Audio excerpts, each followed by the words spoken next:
I'm reviewing the Flocking Ravens ring by Alchemy Gothic, and there are several places online you can get this from. I had to look at a few different stores that actually carried it to get my size because they didn't all carry the same size. So I will put a link below, but you'll have to shop around probably for your size.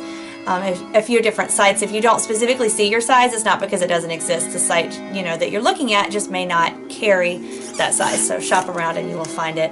And I paid $35 including shipping, so that should be around what you have to pay unless you can't find your size anywhere and get stuck paying more, which has happened to me before. So the packaging is just a little plastic bag, the typical Alchemy Gothic skull and rose picture, and it came in that and a padded envelope, so pretty standard.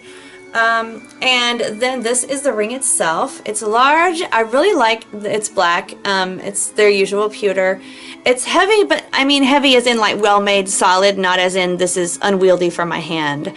I wear my jewelry all the time, bathe in it, sleep in it, etc., and it's not uncomfortable to sleep in or anything like that, so that's nice. And it shows well, like, you know, you can, it's big enough, you know, it extends past my finger. It's not too dainty, but it doesn't seem bulky either. I think it would be nice for either gender. I wear a size 6 in the US, that may be like L in UK. So like I said, I had to look around a little. It is a 6, but it's a snug 6. I think a 5 would be a snug 5. Like if you don't like your ring snug, you know, you might want to size a 6.5, like for example, if you're a 6, even though you usually wouldn't wear a 6.5, you would in this if you don't want it snug. I don't mind it. It's not hurting my finger or leaving indentations, so I can deal, but it was like a little bit tricky to slide on and off. But other than that, it's not hurting my hand or anything like that, so I'm good with it. I like the fact that it's a raven in motion. One of their raven pendants is just the raven with the wings spread out just straight, and it looks kind of static. And this one, you can see the movement. And I really like that. Like you can see the body is more chunky than the pendant that I'm thinking about that they have, and the wings are up in motion and moving, and it just seems to have more life in it. It kind of has a ripple where it would be the movement of the wings, and that's really cool. And then I'm going to try to, you know, there you go, spin them around. The band is kind of thick, and that's nice in the back, so it's sturdy and well made.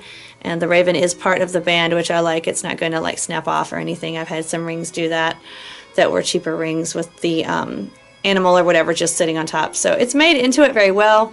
Very good ring, and it's hard to find good raven rings, especially nice black ones, for a reasonable price. I've seen some from various stores on Etsy and whatnot, and it's just like $200 for a silver raven ring. It's not even black, and it's like, what?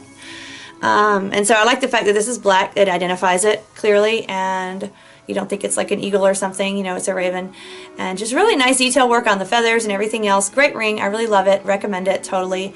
And if you enjoyed this review, do subscribe if you haven't already. Check out our spooky playlists. I'm Morticia, and Gomez is behind the camera today. And we have an Alchemy Gothic playlist. We will leave the link below. If you like this and you haven't seen their other jewelry, do check out the playlist and you'll see some of the stuff. I'm wearing some of it today. I reviewed this choker of the cat and this bat necklace recently, so if you have not seen that, it should be in the playlist below. So until next time, stay spooky, my friends.